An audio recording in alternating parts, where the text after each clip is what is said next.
Там, где имеют власть великие мудрецы, подданные не замечают их существования, говорил Лао Цзы, великий китайский мыслитель IV века до нашей эры. Если главная задача законодательной власти принимать законы, то главная задача исполнительной власти – исполнять законы и решать повседневные общие дела, регулировать ежедневную жизнь разных сфер общества. 8 июня 2000 года президентом Российской Федерации Владимиром Путиным были подписаны указ и положения об организации временной системы органов исполнительной власти в Чеченской Республике. А 12 июня указ о назначении Ахмад-Хаджи Кадырова главой администрации Чеченской Республики. Этот великий человек знал, как остановить болезненный процесс, создать поле общности, выстроить принципиально иные формы сосуществования. Задача не из легких и, видимо, невозможная без участия всех или хотя бы большинства. Твердая решимость Ахмада Хаджи консолидировать население республики, направить его на решение созидательных задач, избавление от террористов, не могло нравиться врагам чеченского народа. Но он был непреклонен. Как богослов, дипломат, политик и философ, он, конечно, сознавал: до тех пор, пока люди не сделались злыми, они были избавлены от необходимости быть добрыми, так как большинство бедствий, от которых они страдают, значительно реже исходит от природы, чем от их ближних. Поэтому, пока человек не испытал соблазна причинить зло другому, благодеяния были почти излишней обязанностью. Он учил чеченцев на примере собственного бескорыстия искать счастье в целях более благородных. У него не было личных интересов, противоречащих интересам народа. Не в этом ли мудрость правления? Действенность законов, доверие народа, согласие между всеми сословиями и, главное, всеобщее стремление к общему благу. Цель его действия – счастье народа. Война перестала нам сниться. Она стала черной явью, снова сея страх, плач, горе. Он чувствовал, что все кончается. История, культура, цивилизация. И что время тоже кончается. Остается только слово. Слово — единственная в мире материя, имеющая сверхсилу. Живое слово. Слово, которым сотворился мир. Слово, которое от Всевышнего Творца. Анализ ситуации давал убеждение в том, что исторические судьбы России и Чечни нераздельны, что только в сообществе братских российских народов Чеченская Республика может обрести подлинную свободу.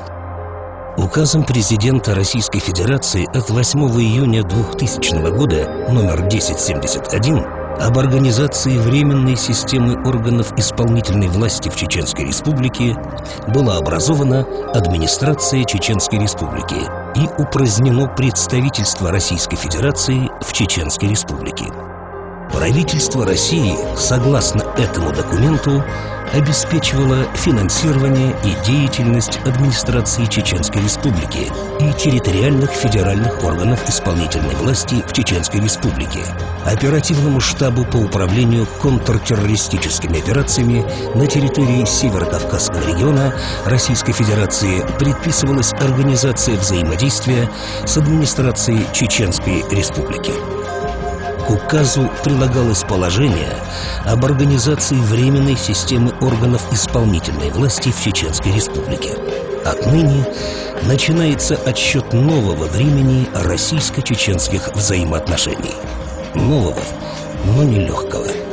Восстановление первоочередных объектов системы жизнеобеспечения в городах и населенных пунктах, транспортной сети, связи и базовых отраслей экономики, учреждений образования, здравоохранения, обуздание бесчинствующих бандитов и военных, наведение порядка в республике, обеспечение соблюдения прав человека и возвращение беженцев, выработка действенного механизма, определяющего правовые формы и границы военных операций. Это были только первоочередные задачи. Нужно было реанимировать конституционно-правовое пространство Чеченской Республики. то есть принять новую конституцию и создать полноценные государственные институты. Поэтому принятие решения о проведении референдума было важным и дальновидным шагом. Главной целью было не только прекращение войны, но и недопущение ее в будущем. Таким образом, Ахмад Хаджи решил провести референдум, так как речь шла о судьбе целого народа. Согласно проекту Конституции, Чеченская Республика объявлялась демократическим социальным правовым государством с президентской формой правления. Территория Чеченской Республики стала неотъемлемой частью территории России. Единственным источником власти в Чеченской Республике в пределах компетенции республики был признан ее многонациональный народ, а высшим выражением власти народа – референдум и свободные выборы. Человек, его права и свобода были объявлены высшей ценностью. Референдум придал новый импульс процессам стабилизации общественно-политической ситуации в республике. Ахмад Хаджи после объявления итогов плебисцита сказал: «Народ взял в свои руки свое будущее и настоящее и однозначно заявил, что впредь никто не имеет права выступать от его имени и принимать за него решения. Референдум является первым шагом, за которым должны последовать фактические дела и действия».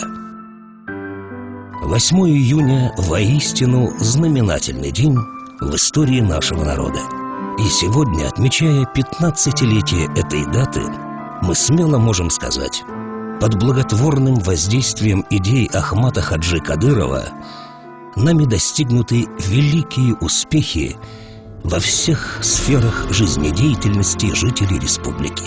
Все, что сделано сегодня, оказалось возможным только благодаря мудрой политике Ахмада Хаджи Кадырова и готовности Рамзана Ахматовича Кадырова реализовать все, о чем мечтал его великий отец и великий лидер его народа, а также бескорыстной братской помощи народов России.